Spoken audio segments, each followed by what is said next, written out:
నువ్వెప్పుడు వచ్చినావురా దయ్యం తిరిగా? అడిగి రావాలి కదా. అబ్బా ఒక్కటి నొత్తుంది సార్, ఏమైందేమో. బయట ఏమన్నా తిన్నావా? ఏ ఇంట్లో తప్ప బయట ఏం తిన్నా సార్ నేను. ఇంట్లో ఏం తిన్నావు? తాల్పేసినాం సార్. ఏందండి? తాల్పేసినాం సార్. లక్కమ్మ ఒకటే సార్. అదే తింటావా? దాంతో ఇంకేమన్నా కలుపుకొని తింటావా? పక్క పొంటి తాగేసుకొని తింటా సార్. లక్కమ్మ ఉంటుంది, మంచిగా ఉంటుంది. మీరు కూడా తిన్నారు సార్, మంచిగా ఉంటుంది. తిందాం ఇద్దరం కలిసి తిందాం. కానీ ఇట్లా ఎన్ని నెలల నుంచి తింటున్నావు? పెళ్ళయి 5 నెలలు అవుతుంది. 5 నెలల నుంచి అదే తింటున్నా సార్. ఇంకో 4 నెలలు తిను, 9 నెలలు నిండుతాయి. నీ పెళ్ళానికి బదులు నువ్వే డెలివరీ కావచ్చు.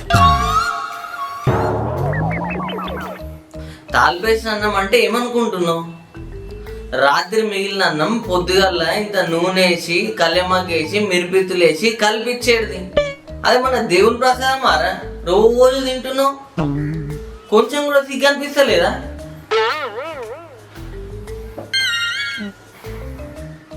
అబ్బా అబ్బో బాగా కడుపు నొస్తుంది. మరి స్కాన్ ఇట్లా ఏమైనా తీపిద్దామా సార్? మరి స్కాన్ తీపితే ఏమొస్తారా? గవ్వే మిరిపిత్తులు కళ్యమాకులు.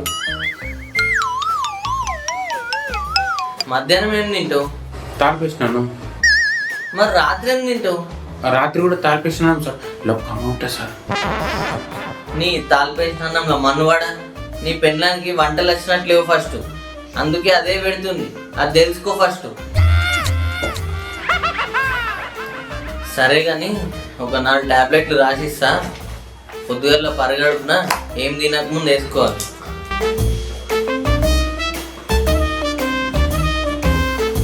ఏం చూస్తున్నావురా? రాసేదాకా అవుతలేదా? ఆగు.